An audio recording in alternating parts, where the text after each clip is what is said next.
Hola a todos, bienvenidos a Paredro, el podcast de libros, autores y demás actores del mundo literario. Mi nombre es Camilo Hoyos y el día de hoy les doy la bienvenida a una conversación en la cual estaremos dando vueltas alrededor de un libro publicado por la editorial Acantilado hace un par de meses que aborda un tema que en esta casa siempre está detrás de las conversaciones sobre las novelas, y es cómo entendemos la cultura, lo que la cultura hace, lo que la cultura transforma, y la forma como en este caso en particular, el de este programa, la literatura puede afectar nuestras vidas y mejorarlas por lo general, o es sí me gusta pensarlo a mí.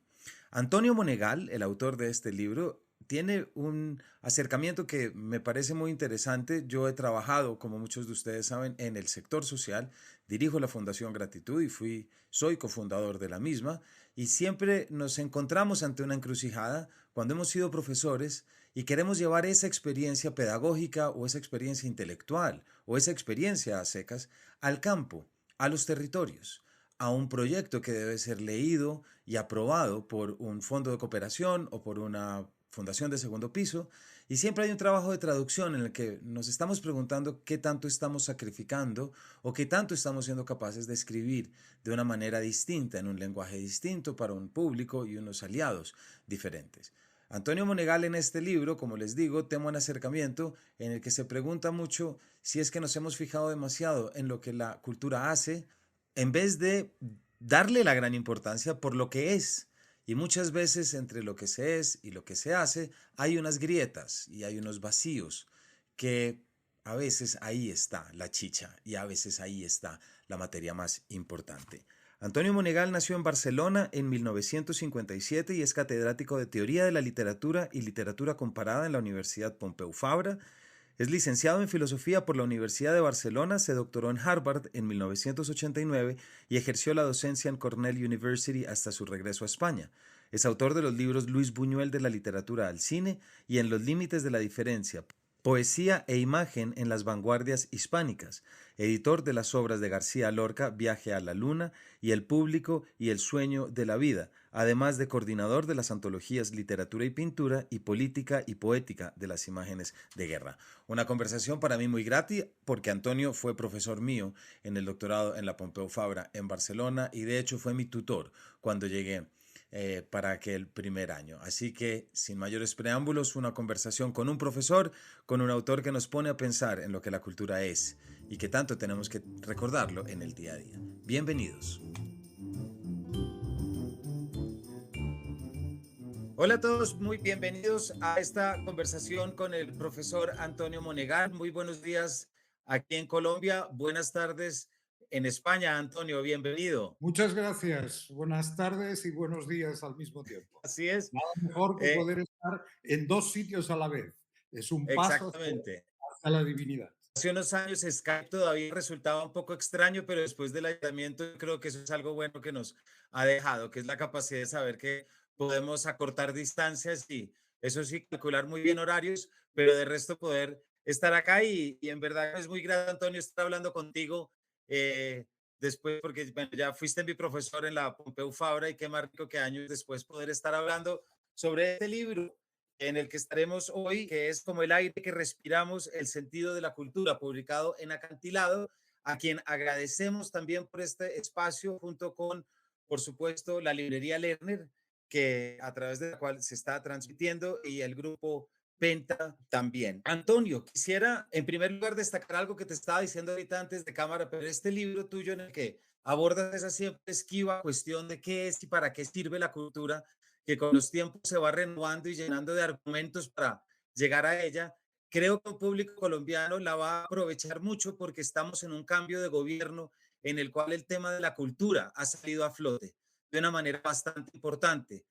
Antes estábamos en un gobierno de derecha que impulsaba la economía naranja, ahorita estamos en un gobierno de izquierda, que por ejemplo ya cambió el nombre del ministerio y ha cambiado su enfoque radicalmente. Así es que libros como el tuyo siempre nos ayudan a iluminarnos y a tener unos criterios más claros. Quisiera comenzar por ahí. Sí, bueno, yo primero os quiero dar a todos las gracias por organizar esta conversación y por la oportunidad de hablar, no tanto por la oportunidad de hablar de mi libro, porque parece una cosa un poco egoísta, pero por la oportunidad de hablar de estos temas. Yo creo que finalmente, cuando uno es profesor, un libro es otra manera de hacer pedagogía y de enseñar. Entonces, este libro tiene dos orígenes. Uno de ellos en un curso que yo daba intentando explicar a alumnos de disciplinas distintas por qué es importante la cultura en el contexto de la globalización. Son alumnos de un grado en estudios globales. Y el otro motivo era el haber participado durante 4 años, estuve de presidente del Comité Ejecutivo del Consejo de Cultura de Barcelona, que es un organismo que asesora al gobierno de la ciudad en la distribución de los recursos, a la promoción de la cultura, la selección de los directores de museos, de teatros, de cosas de este estilo. Y fue una experiencia muy interesante este diálogo entre el espacio teórico, que es en el que yo habitualmente me muevo, y el espacio de la política práctica. Y como tú dices, esto, cada país, cada contexto tiene su situación y sus necesidades diferentes. Pero a mí me preocupaban mucho dos cosas. Uno, que siempre que estábamos en un debate sobre cultura, todo el mundo empezaba diciendo, no vamos a intentar definir qué es cultura, porque esto nos ocuparía mucho tiempo.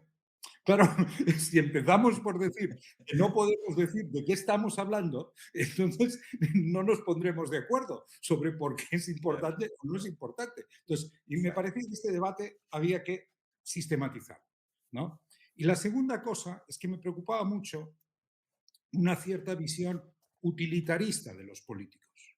O sea, los políticos la única razón que encontraban para justificar por qué era importante el apoyo público. Entiendo el apoyo público porque la cultura como un beneficio privado y que el que lo quiera consumir se lo pague, esto el mercado ya lo provee.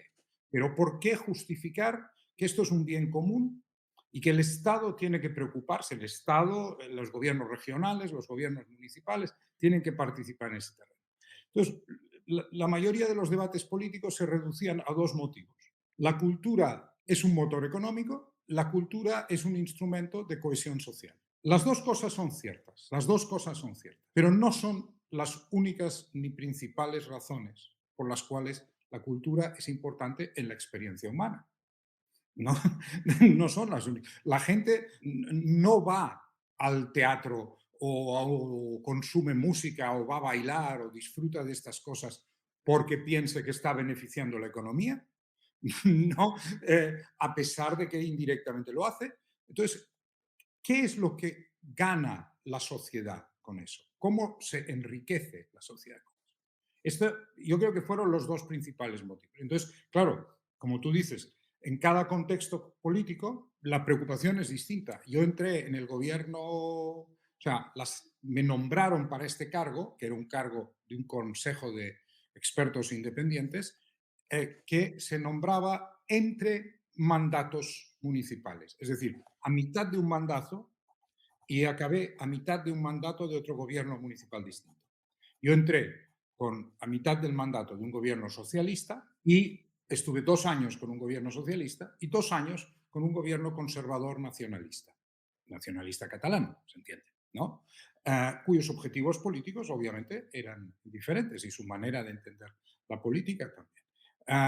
Y a mí me preocupa tanto la gente que dice, no, es que no queremos que los políticos interfieran en la cultura, como el hecho de que los políticos sean indiferentes a la cultura. Es decir, si los políticos deciden que no quieren interferir, pero que no les interesa para nada, eso puede acabar siendo más perjudicial, ¿no? Que los políticos vean que la cultura es política, que la cultura es un instrumento de construcción de mentalidades en los países, como decíamos antes, de construcción nacional, de construcción de identidades y que por lo tanto tiene una relevancia política absoluta. No es una cosa decorativa que sirve para entretener a la gente. Es algo que está en el centro de todo. Te voy dejando que me preguntes porque a mí si me das cuerda puedo estar con esto sin parar. No, al contrario, Antonio, muchísimas gracias porque ya nos das un contexto y ya la audiencia sabe bien un poco por dónde va. Quisiera devolverme un momentico frente a algo que tú explicas muy bien en el libro y también nos acabas de decir, el libro no surge de, pero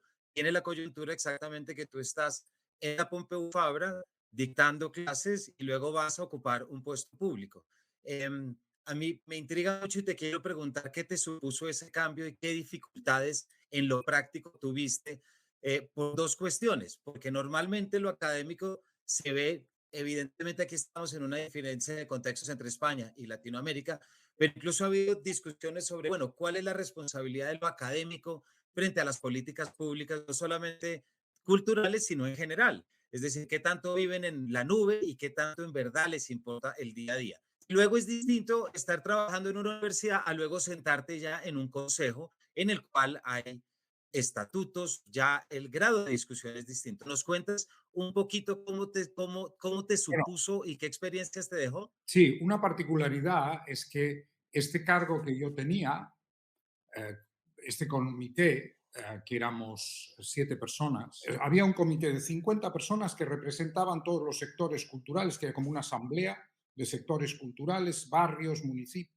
eh, los representantes de los actores, de los músicos y tal. Y luego éramos 7 expertos. Una cosa muy importante es que yo no dejé la universidad. O sea, yo no me fui de la universidad a hacer esto.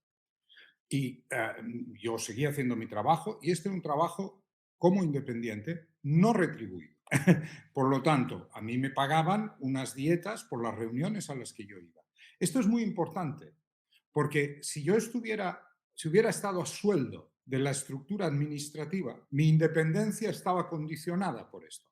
Porque entonces el responsable de cultura del gobierno catalán o municipal era mi jefe.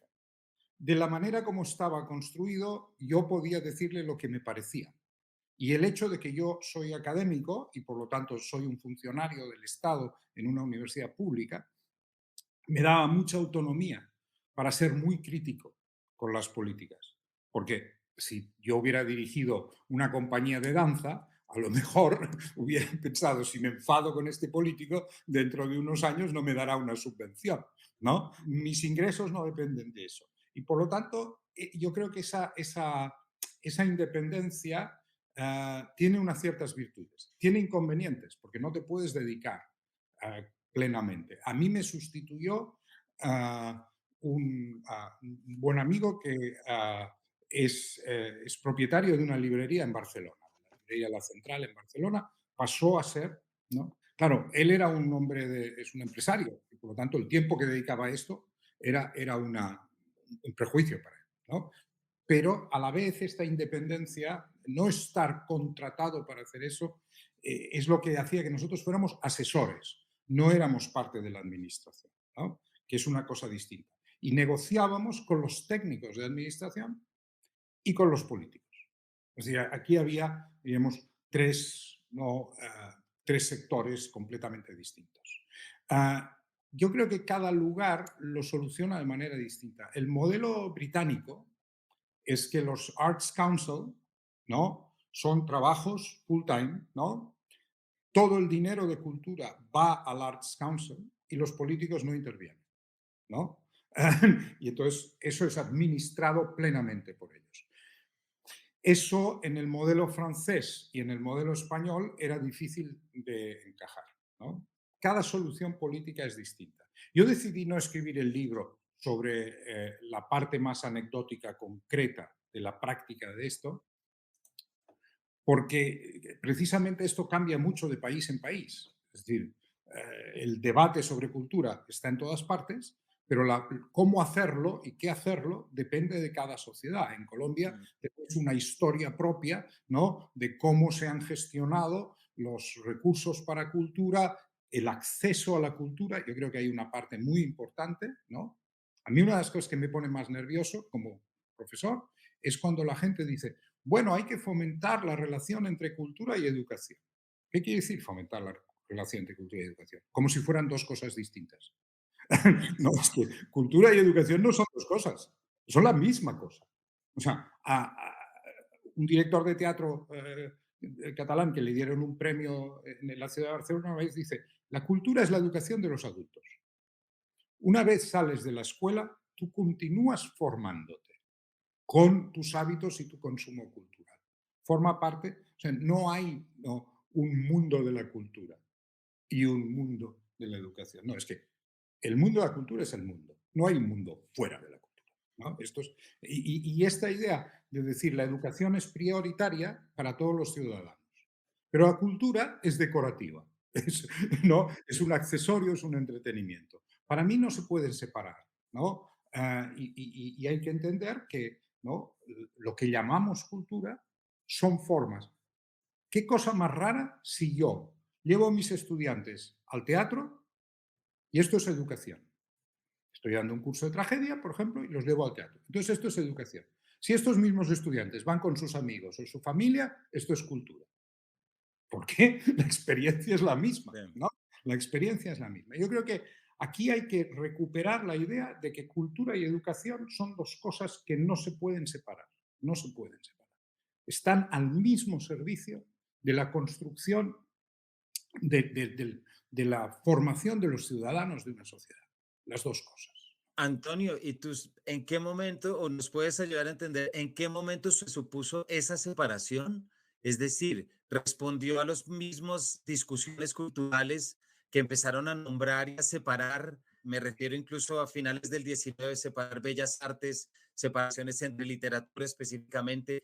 Es decir, ¿es el gremio cultural culpable también de esa separación o Yo creo que corresponde al mercado?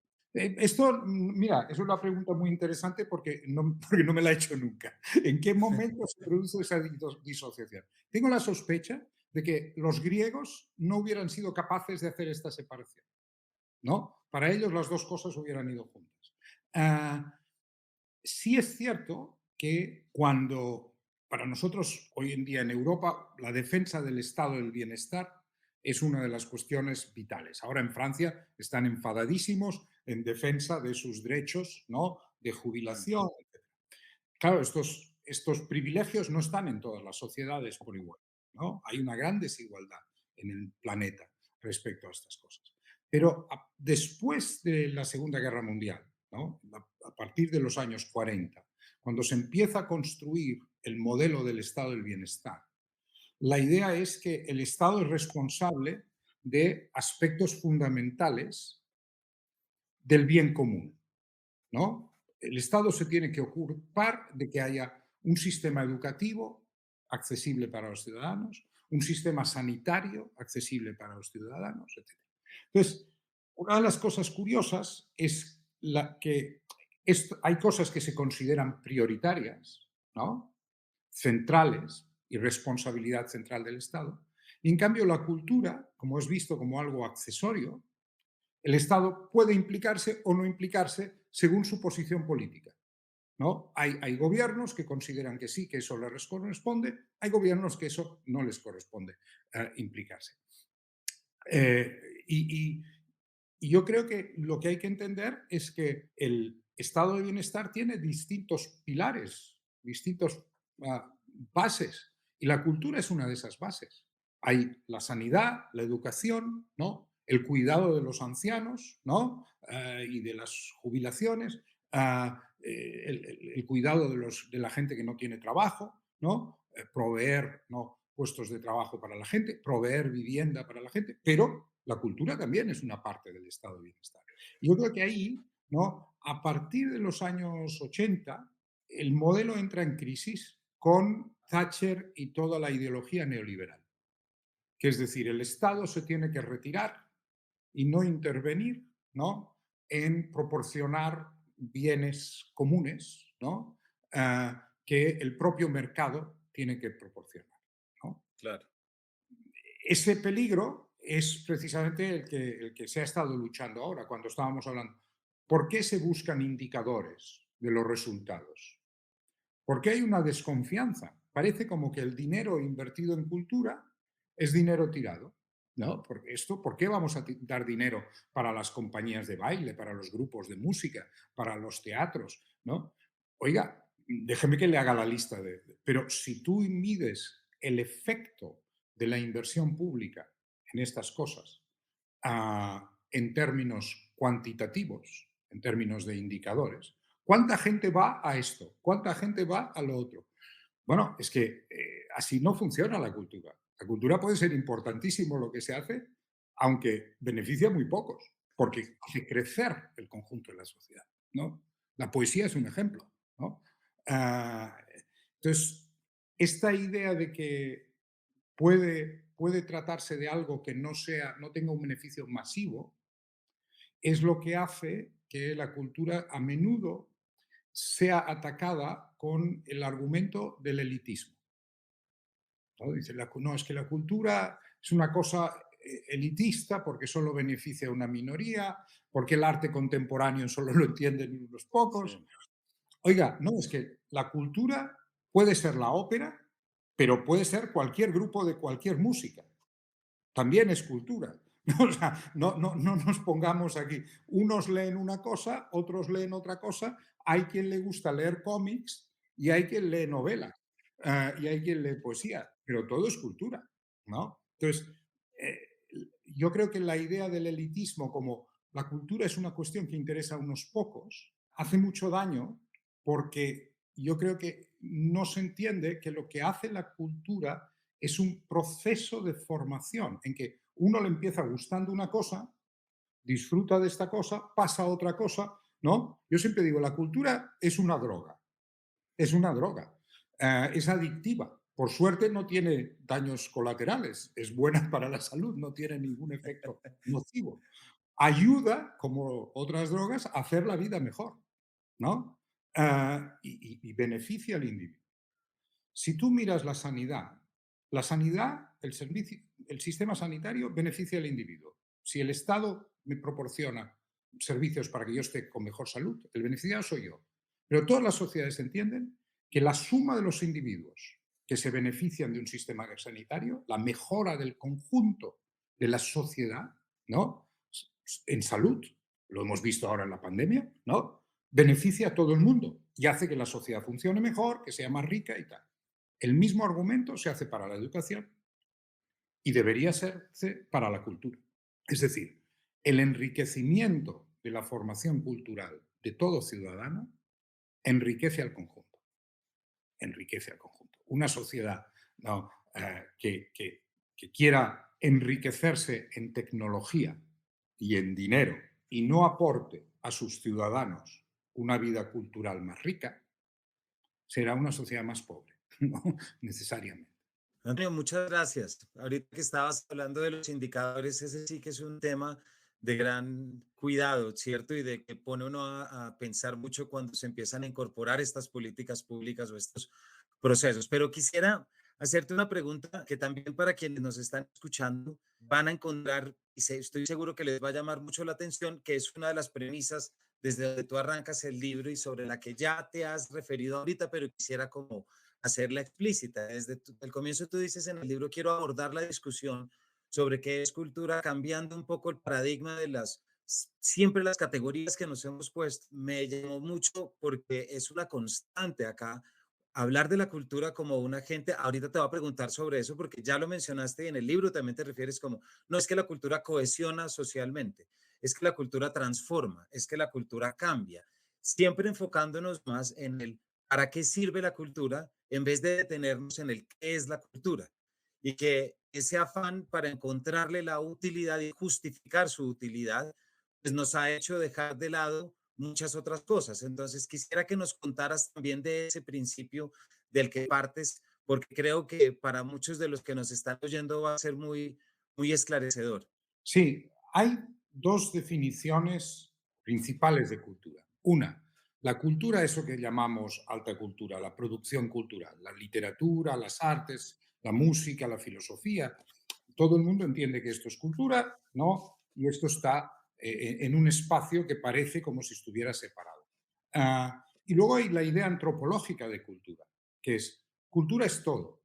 Es como la gente se viste, es como la gente come, es como la gente organiza sus relaciones familiares, ¿no?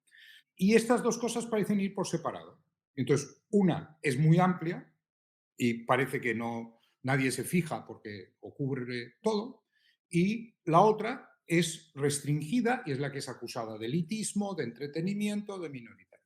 Yo lo que intento es hacer ver que las dos cosas van juntas. Cómo nos organizamos como sociedad tiene una base cultural que está construida mediante una memoria colectiva, que nos dice quiénes somos como pueblo, que nos dice cómo nos debemos comportar, que nos dice cuáles son las opciones que en una sociedad tienen las mujeres o qué es lo que hay que hacer cuando fallece alguien, ¿no?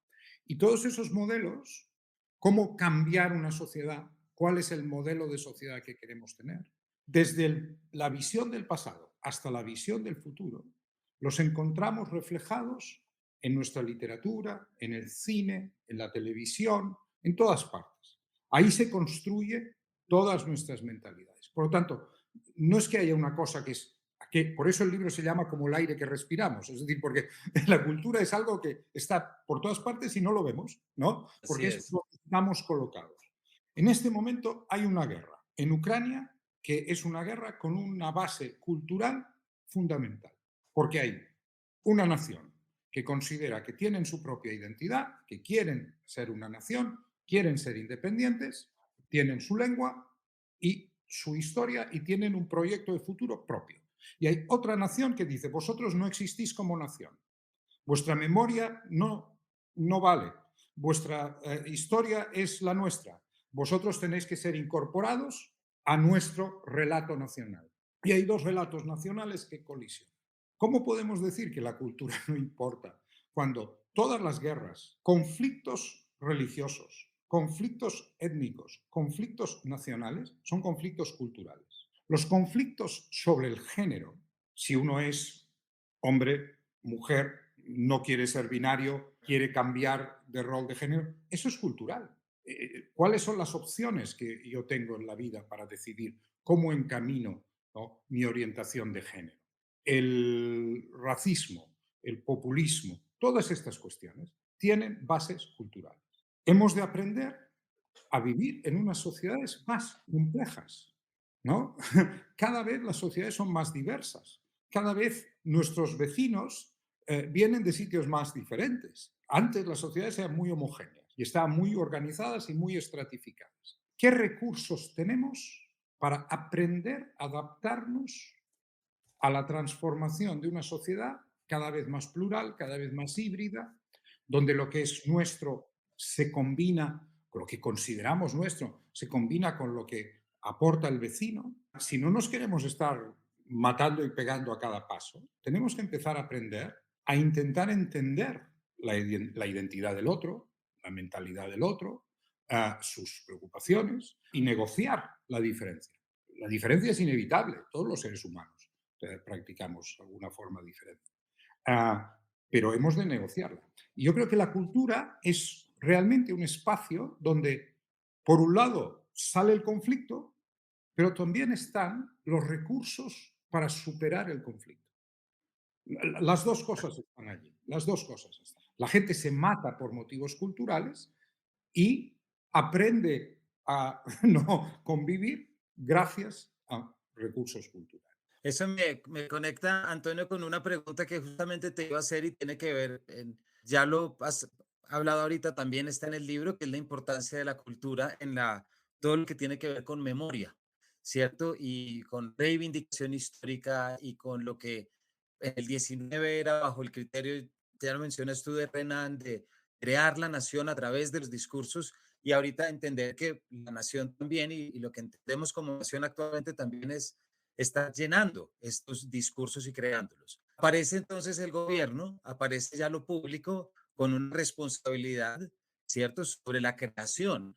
Y claro, ahí es donde nos enfrentamos a algo de lo cual nunca nos vamos a librar, y es que también cada gobierno que llega, dependiendo de la vertiente, va a determinar cuál es ese relato. Pienso que eso es precisamente esos peligros activos que tiene la cultura que tenemos que respetar y saber que forma parte de las reglas del juego, como lo que tú acabas de decir, ¿cierto? Pienso un poco en ese verso de Shelley de defensa de la poesía, que habla que la poesía es una espada de luz que quema la vaina que intenta contenerla.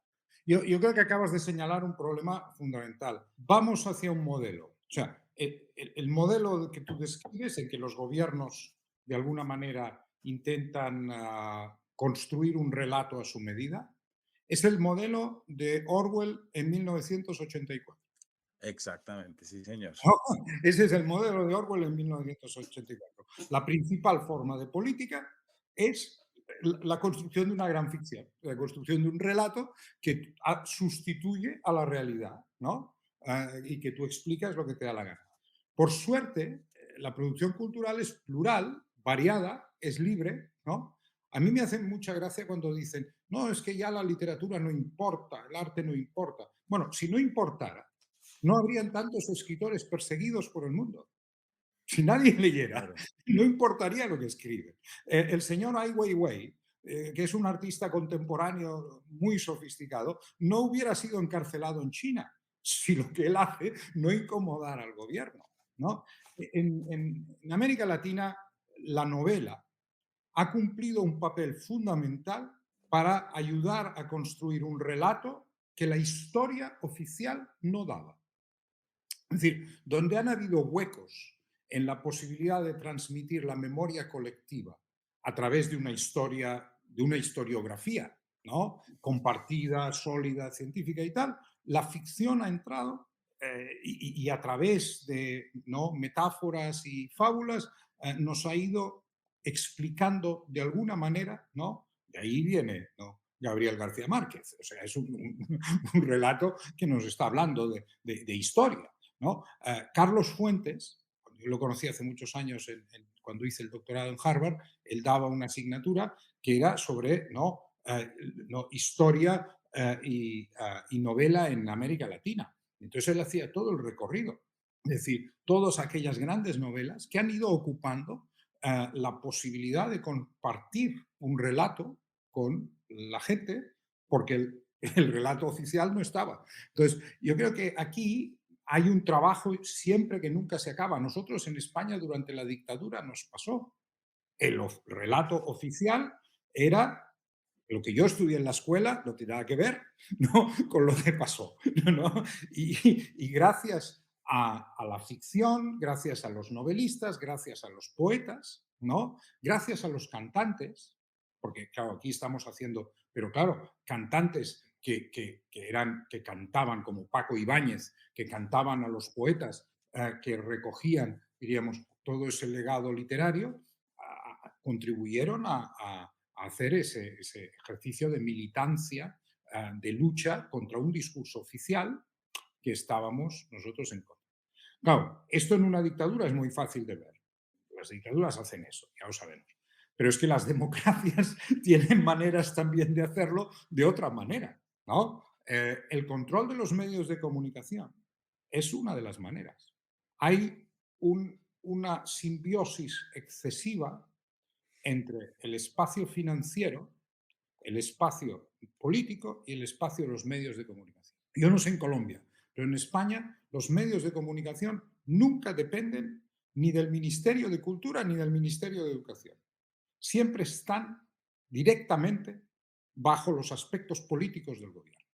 Los responsables políticos son los que controlan los medios de comunicación. Porque los medios de comunicación son la escuela más influyente, ¿no?, de la sociedad. Tienen el peso Claro. más grande, ¿no?, en la construcción de la mentalidad y de transmitir los relatos. Entonces, ese control yo creo que es siempre peligroso. Pero bueno, o sea, no es nuevo. Ya no han habido gobiernos en general partidarios de que los ciudadanos practiquen el pensamiento crítico. Ningún gobierno es partidario de eso. Así es, y yo soy, Antonio, de los convencidos y escuchándote ahora de cómo en verdad la literatura, la cultura por supuesto, pero la literatura es esa gran herramienta que nos permite precisamente defendernos de esos intereses, porque cuando uno piensa por ejemplo, en el político populista, pues basta haber conocido la figura del narrador no fiable, por ejemplo, para entender que hay algo que no cuadra,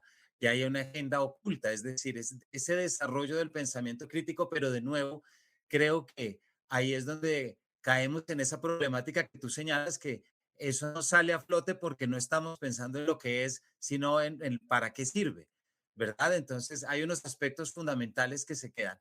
Hay un tema, Antonio, que el tiempo avanza y no quiero dejarlo por fuera porque tú lo mencionas en el libro y también está en la raíz de lo que venimos hablando y es ese gran problema que supone monetizar las industrias culturales, monetizar la cultura.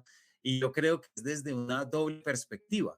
por un lado, ese gran problema que tú haces referencia a muchos críticos sobre esto es cómo le ponemos el precio, pero luego hay otro muy delicado que es esa resistencia precisamente por el discurso cultural que hemos recibido, por lo menos en América Latina, de manera muy fuerte, y es que el creador, el poeta, el músico no tiene por qué preocuparse por lo material. Es decir, su vida está dedicada a algo muy puro y eso puede ser muy bonito en un poema, puede ser muy lindo en un cuadro, pero en la vida real trae unos gigantescos problemas porque pues hay una realidad que atender y hay que tener una sostenibilidad económica para tú en verdad dedicarte, por lo menos en América Latina, a poder cantar, etcétera, etcétera. Entonces, nos hablas un poco de ese problema y lo que siempre has supuesto y creo que nunca nos vamos a librar de eso. Ese delicado tema de pongámosle costo, pongámosle un valor económico a esto. Y has señalado una cuestión muy importante. Yo creo que la economía de la cultura está siendo atacada por los dos lados, por la derecha y por la izquierda. Desde la derecha, el modelo neoliberal dice que aquello que el mercado no sostiene no tiene por qué ser apoyado por el Estado. El consumidor pague por aquello que quiere y ya está. Por lo tanto, si la cultura solo lo acceden los que tienen dinero, pues que accedan los que tienen. El modelo de izquierdas es todo ha de ser gratuito. No hay que pagar derechos de autor, todo tiene que estar en abierto, el acceso tiene que estar disponible para todos, todo, o sea, y todos los productores culturales que se mueran de hambre. ¿No? O sea, yo creo que, o sea, hay de partir de la base que un profesional de alguna actividad cultural, tanto si es hacer películas, como es hacer música, como si es escribir, como si es hacer videojuegos, me da igual, cualquier tiene derecho a ganarse dignamente la vida y tener una familia y tener un techo sobre su cabeza y comer, ¿no? No estamos, nadie se hace rico. Bueno, algunos, pero muy pocos se hacen ricos en este terreno. Es un problema. Así es. Es el problema de dignificar al profesional de ciertos campos. Como estos campos son vocacionales, porque la gente, o sea, yo para trabajar en un banco me tendrían que pagar mucho, mucho, mucho, mucho dinero, porque no me aporta nada y no lo haría más que por el dinero. Pero para otras cosas, pues a lo mejor lo haría por muy poco, porque me satisfará, ¿no? Pero esta idea de decir, como es vocacional, pues no, es igual, lo harán igual. El músico tocará música igual, porque no puede renunciar a ser músico. ¿Cómo se hace eso? Yo creo que aquí tiene que haber un equilibrio. Es un ecosistema, es un ecosistema. En el ecosistema hay cosas que el mercado sostiene bien, cierto tipo de música, por ejemplo, el mercado la sostiene bien, y hay otro tipo de música, pues que el mercado tiene dificultades para encontrar suficientes recursos para que... Entonces, hay que compensarlo. La responsabilidad de lo público, de las administraciones públicas, es el equilibrio y la protección de la diversidad del ecosistema. Ayudar a aquellas partes frágiles del ecosistema, porque hay partes que son muy frágiles y que a la vez son muy importantes.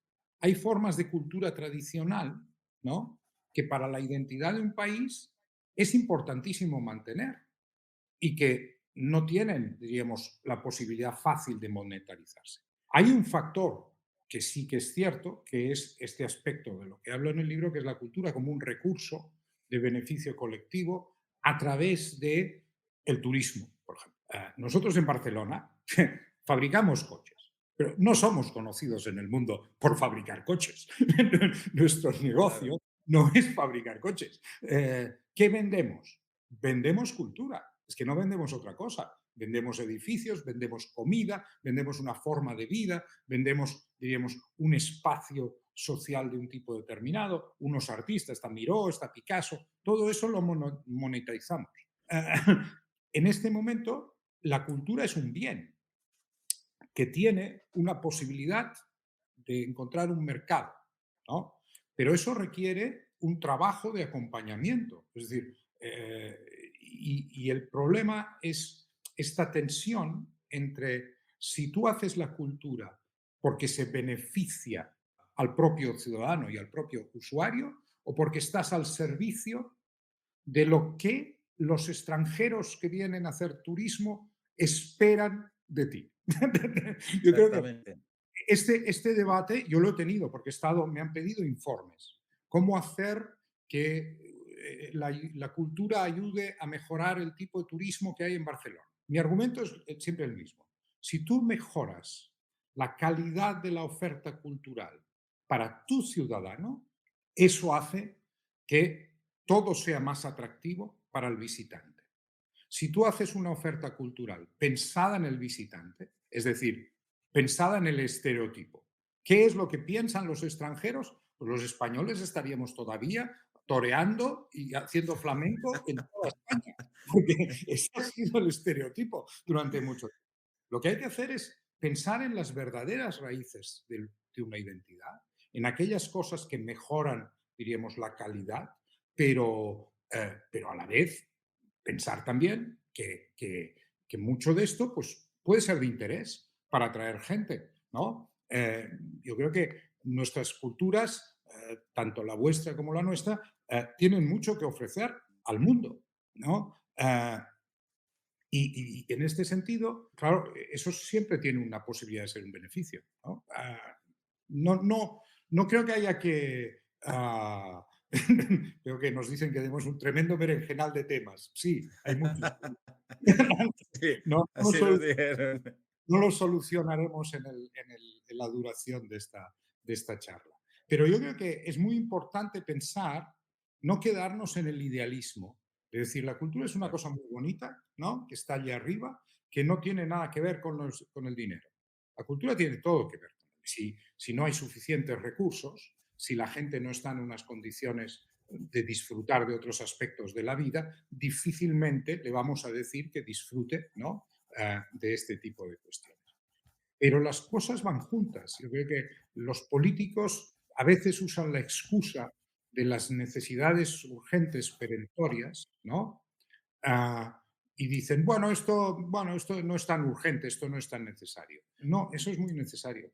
Hacer que la vida del ser humano sea más rica, más enriquecedora, más satisfactoria, es muy necesario, porque, o sea, Así es. si no, ¿qué somos? Trabajadores solo. O sea, todo solo consiste en que producimos, dormimos, producimos, dormimos. No, necesitamos, y por en medio consumimos para que haya algo que producir. No, necesitamos algo que nos llene, nos dé satisfacción. Y también Nos necesitamos hagamos reconocer la algo- posibilidad que nos ofrece la cultura para eso. Ese es también un elemento importante de un proceso. Ahorita mientras te veía, Antonio, frente a el berenjenal de temas, pensaba cómo tú en algún punto te refieres también a la conexión que hay entre las humanidades y la cultura, pero también es pensar en y esto es solamente un muy breve comentario para pasar a la siguiente pregunta en los 6 minuticos que nos quedan, como muchas veces el estudio de las humanidades aleja mucho a los alumnos de esa realidad material de la disciplina que están aprendiendo.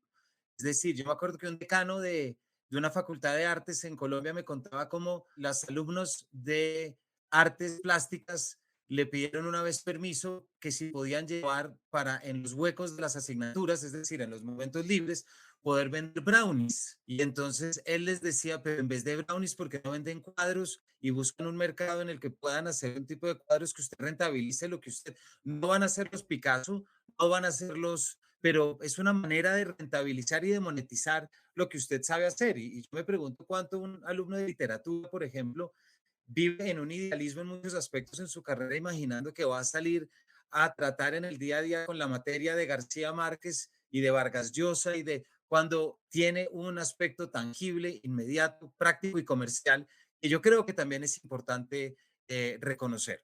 Tú te refieres frente a esto, porque yo estoy completamente de acuerdo contigo, Antonio, en que es mejor estar en el mundo cultural, pero tú también en el libro destacas ciertas problemáticas que traen estas convicciones. Cuando te refieres a Nussbaum, por ejemplo, resaltas que ella no deja de lado esa idea de que nos hace mejores estar cerca de la cultura. Y es la dificultad que implica ese pequeño adjetivo, la diferencia entre hacernos, lo que tú nos acabas de decir, a hacernos mejores. Yo creo que ese mejores también trajo con el tiempo y la historia una polarización y un sentido de exclusión entre mucha gente que de repente le dio la espalda a estas formas de conocimiento y de sensibilización porque se aburrieron del elitista o se aburrieron de, ay, es que este le poesía, ay, no, qué artera, ¿no? Sí. En el que hay, por supuesto, un tema cultural. Si nos puedes contar un poquito de eso que me parece muy interesante.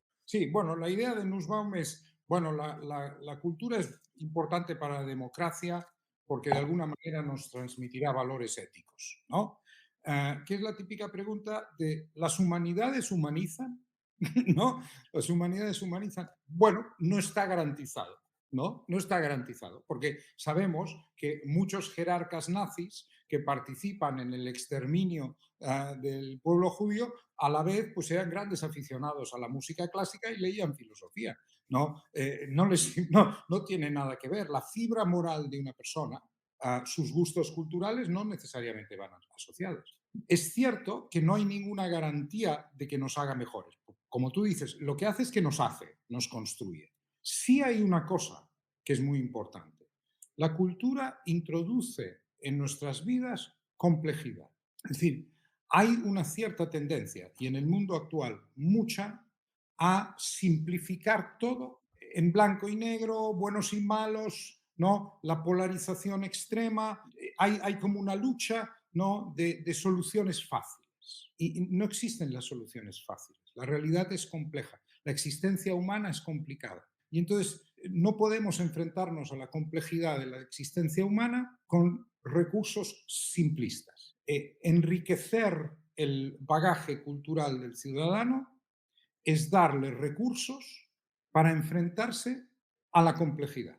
El tema ahora que preocupa tanto, el tema de la desinformación. La desinformación es un problema que tiene que ver con que no damos a la gente una formación suficiente para ser críticos, ¿no? en la manera de procesar la información que se les da. Hay una sobreabundancia de información, pero todo el mundo acaba recibiendo solo un canal, ¿no? de lo que tiene que ver con lo suyo.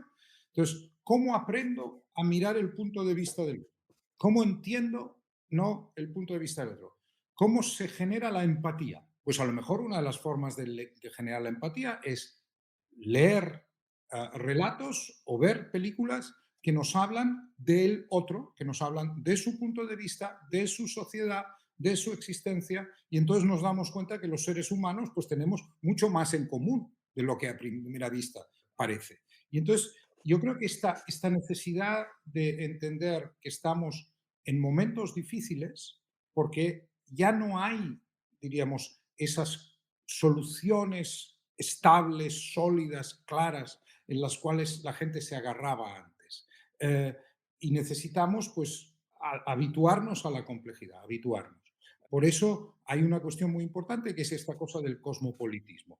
Ha llegado la globalización, ha llegado la globalización. Estamos, ¿no? Nos separan miles de kilómetros y estamos hablando como si estuviéramos aquí al lado. Estamos más cerca que nunca y, sin embargo, eso no ha solucionado que la gente siga encerrada en sus realidades tribales más próximas. ¿No?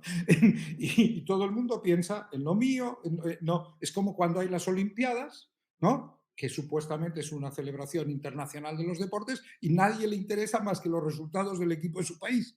No, Claro. oiga, no es una cosa internacional. ¿Cómo puede ser que solo no nos interesa quién es el mejor atleta? Nos interesa que el mejor atleta sea de mi país. No, esto es lo único que me interesa. Esa parcialidad tremenda del ser humano hemos de intentar superarla en un mundo que nos ha acercado. ¿Cómo entendemos que la realidad en un lado de la pantalla es de un tipo, en el otro lado es de otro? Hemos de conocerlo, hemos de aprenderlo, ¿no? Hemos de podernos comunicar desde realidades distintas, porque si no, la globalización es la torre de Babel, ¿no? Todo el mundo hablará inglés, pero nadie se entiende. No, no, o sea, estamos todos ¿no? en un desbarajuste, en un berenjenal. ¿No? En Así un lo digo. berenjenal, que el que ya nos estaba diciendo. Pues te cuento, Antonio, que precisamente con esta última referencia que haces al cosmopolismo era también como quería cerrar porque esa importancia que tú le das en el texto y sobre todo esa nueva responsabilidad que recae sobre la oportunidad que tenemos de visitarlo, de lo que es distinto, lo que es diferente, pero también pensando siempre en la riqueza de la diversidad. Antonio, lastimosamente se nos acaba ya el tiempo, pero entonces voy a aprovechar yo, ya que teníamos unos minuticos, Antonio, porque hay algo que me intriga mucho y te quería preguntar. Mucho se ha hablado y desde acá mucho se ha leído sobre la reciente ley trans aprobada en España, ¿cierto? Por la ministra Montero y todo lo que eso supone la autodeterminación, es decir, en una cantidad de aspectos en los que yo creo que es imposible no verla desde una perspectiva también cultural, ¿cierto? De lo que ha ocurrido en los últimos años, de una cantidad de evoluciones. Por cualquier motivo, hubiera salido antes de que tú publicaras tu libro, si hubieras tenido, le hubieras dedicado un espacio o no. Yo hablo en el libro bajo un concepto general de la cuestión de las articulaciones de la diferencia. A mí el Exacto, concepto de identidad es un concepto que me resulta insuficiente, porque parece que la identidad es una cosa sólida, monolítica, que cada uno tiene una identidad, ¿no? Entonces, no, cada uno tiene una identidad que depende de qué diferencias activa, ¿no? Entonces, todo el mundo puede tener un tipo de diferencia religiosa, otra que es étnica o racial, otra que es lingüística, otra que es de género. Estamos nosotros formados por una red, ¿no?, de factores que nos definen. Claro, el tema del género para mí es uno de estos factores. Es decir, es un factor que tiene un cierto grado. A mí me interesa mucho pensar que el género también es una construcción cultural. No voy a entrar en la cuestión política de si la ley está bien hecha o no está bien hecha y a qué edad puede uno decidir cuál es su género o no es su género. Pero yo pienso, si hay tanta gente que ahora está reclamando vivir bajo una identidad de género distinta de aquella en la que nació y en otra época no lo podían hacer, quiere decir que hay una larga historia de frustraciones. Ha habido generaciones y generaciones de personas, en una época fueron personas homosexuales que no podían vivir su sexualidad con libertad. Luego hemos descubierto que además, ¿no?, eso, pues hay gente que no preferiría vivir otra identidad de género. Yo creo que todo lo que hagamos para abrir el abanico de las opciones, yo puedo ser catalán, europeo, español, ¿no? Puedo ser muchas cosas, ¿no? Y según donde esté, puedo ser una y otra. A mí me hace mucha gracia cuando dicen, no, es que esto es muy raro, esto de que el género es un constructo cultural. A mí no me resulta nada raro. Yo cuando era joven se nos decía, tienes que ir a hacer el servicio militar para hacerte un hombre. Bueno, pues si hay que ir al servicio militar para hacerte un hombre, quiere decir que no era suficiente como nacer como hombre para ser un hombre. Tenías que aprender y practicar para convertirte en un hombre. La masculinidad es un conjunto de factores que se pueden o no ejercer, ¿no? Y la feminidad también, y puede uno decidir pues que no está exactamente en la idea de estar de un lado del todo o del otro. A mí eso no me produce ningún problema. Yo soy partidario de que estas cuestiones cada uno tiene que preguntarse a sí mismo, ¿no? Y no soy quien para opinar, ¿no?, sobre cómo se sitúa cada uno. Creo que la sociedad le cuesta entender lo que hablábamos antes, la complejidad, ¿no? De repente parece que si en lugar de haber dos casillas donde se dice hombre y mujer, pues hay seis, pues entonces no podemos vivir porque hay demasiadas casillas. Oiga, no, es que si tú miras las casillas raciales que hay que rellenar cuando tú emigras a Estados Unidos, son muchas más de seis. No, no hay claro. seis, hay más. ¿No? Yo no creo que sea más que un proceso en el que estamos, que es un proceso de cambio, un proceso de modelos culturales. Antes las mujeres tenían unos roles sociales muy limitados y en algunos países del mundo siguen teniendo. Siguen no teniendo acceso a la escuela, siguen no teniendo acceso a oportunidades profesionales. O sea, ¿cuáles son las opciones que tú tienes? ¿Qué casillas puedes marcar para tu futuro si eres mujer? Eso ha mejorado. Bueno, pues si hay otros factores donde esas diversas opciones se incrementan, cuando uno tiene un menú de opciones en la vida más amplio, la vida se enriquece. La vida se enriquece. Esto es igual que la comida. Si a mí me dicen que hay que comer siempre lo mismo, o este plato, mi vida se empobrece. Si a mí me dicen, oye, ahora puedes comer sushi. Cuando yo era pequeño no se comía sushi en España. Puedes comer sushi. Bueno, pues sí, se ha enriquecido mi repertorio de opciones. Entonces, estamos en ese proceso. Hay razones religiosas, hay razones ideológicas, hay un debate en el feminismo muy complicado, por el cual ciertas feministas consideran que no se puede confundir las mujeres que han nacido mujeres con las mujeres que han decidido convertirse en mujeres después. Bueno, todo es un debate. Las atletas trans pueden competir, ¿no? En las mismas. Todo es un debate, ¿no? Complejo, pero eso, o sea, no se puede, lo que no se puede hacer cuando hay un problema de ese tipo es ponerlo debajo de la alfombra. Exactamente. La estrategia de la avestruz no soluciona nada, ¿no?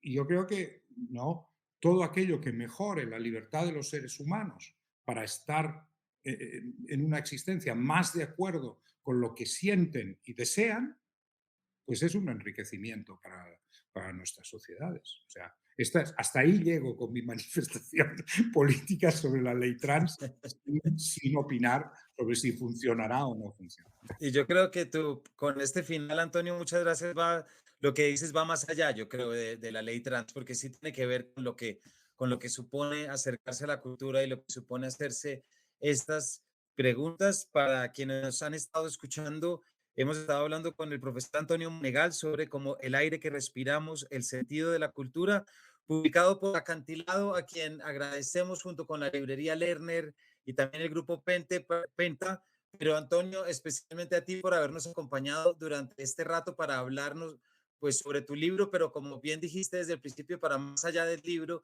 y poder acercarnos cada vez más a estas cuestiones que precisamente como el aire que respiramos, están al lado y no son tan remotas y no son tan lejanas. Gracias a vosotros porque ha sido un placer poder, ¿no?, departir sobre estos temas y vernos después de tantos años. Así es, Antonio. Entonces también por mi parte, eso ha sido un gusto y les recordamos que esta entrevista va a ser un capítulo de Paredro Podcast donde después podrán ir a buscarlo para compartirlo y para volver a escucharlo. Así que muchísimas gracias, Antonio, y muchísimas gracias a todos a los que nos acompañaron. Que estén muy bien y que tengan un buen día. Y una buena noche, Antonio, por supuesto. Bueno, aún queda sol, aún queda sol. Muchas gracias. Gracias a ti.